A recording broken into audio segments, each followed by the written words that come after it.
सासू माँ बच्चे गाजर मूली से पैदा नहीं होते। राधा की शादी को 3 साल हो चुके थे।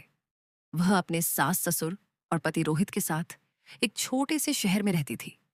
राधा घर के सारे काम मन लगाकर करती थी। सुबह सबसे पहले उठती, पूरे घर की सफाई करती, नाश्ता बनाती और सभी का ख्याल रखती। लेकिन एक बात उसे हर दिन परेशान करती थी। उसकी सास शांति देवी रोज किसी न किसी बात पर ताना मार देती थी। शांति देवी, पता नहीं हमारे घर में बच्चे की किलकारी कब गूंजेगी।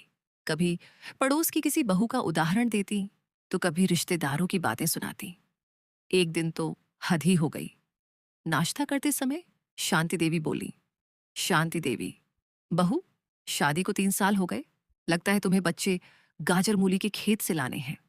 राधा ने आज तक हर ताना चुपचाप सहा था, लेकिन इस बार उसने शांत स्वर में जवाब दिया, राधा, सासू माँ, बच्चे गाजर मूली से पैदा नहीं होते। पूरे घर में सन्नाटा छा गया। शांति देवी बोली, शांति देवी, क्या मतलब? राधा ने सम्मान से कहा, राधा माँ जी, बच्चा होना केवल बहू की जिम्मेदारी नहीं होती। परिवार पति और पत्नी दोनों से बनता है।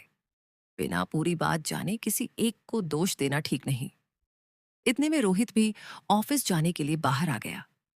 उसने माँ की ओर देखकर कहा, रोहित, माँ, राधा बिल्कुल सही कह रही है। हमने अभी डॉक्टर की सलाह ली है। डॉक्टर ने कहा है कि हमें तनाव नहीं लेना चाहिए और कुछ इलाज भी चल रहा है। शांति देवी हैरान रह गई। शांति देवी, तुमने मुझे पहले क्यों नहीं बताया? रोहित, क्योंकि हमें डर था कि आप सिर्फ राधा को ही दोष देंगी। यह सुनकर शांति देवी की आंखों में आंसू आ गए। उन्हें एहसास हुआ कि उन्होंने बिना सच जाने अपनी बहू को कितनी बार दुख पहुंचाया। वह राधा के पास आई। शांति देवी, बेटी, मुझे माफ कर दो। मैंने तुम्हें बहुत ताने दिए। मुझे समझ ही नहीं था कि यह सिर्फ बहू का नहीं, पति पत्नी दोनों का विषय होता है। राधा ने तुरंत उनके पैर छुए। राधा, माँ जी, आपका आशीर्वाद ही मेरे लिए सबसे बड़ा सहारा है। उस दिन के बाद शांति देवी पूरी तरह बदल गई। अब अगर कोई रिश्तेदार पूछता, अभी तक खुशखबरी नहीं आई, तो शांति देवी मुस्कुराकर कहती, बच्चे गाजर मूली से पैदा नहीं होते। ये भगवान की मर्जी, सही समय और पति पत्नी दोनों का मामला है। मेरी बहू पर कोई ताना नहीं मारेगा। राधा ये सुनकर भावुक हो जाती। कुछ महीनों बाद पूरे परिवार को खुशखबरी मिली। घर में एक प्यारे से बच्चे का जन्म हुआ। शांति देवी ने बच्चे को गोद में लेकर कहा, आज समझ आया कि प्यार और भरोसे से घर बसता है, तानों से नहीं। पूरा घर खुशियों से भर गया।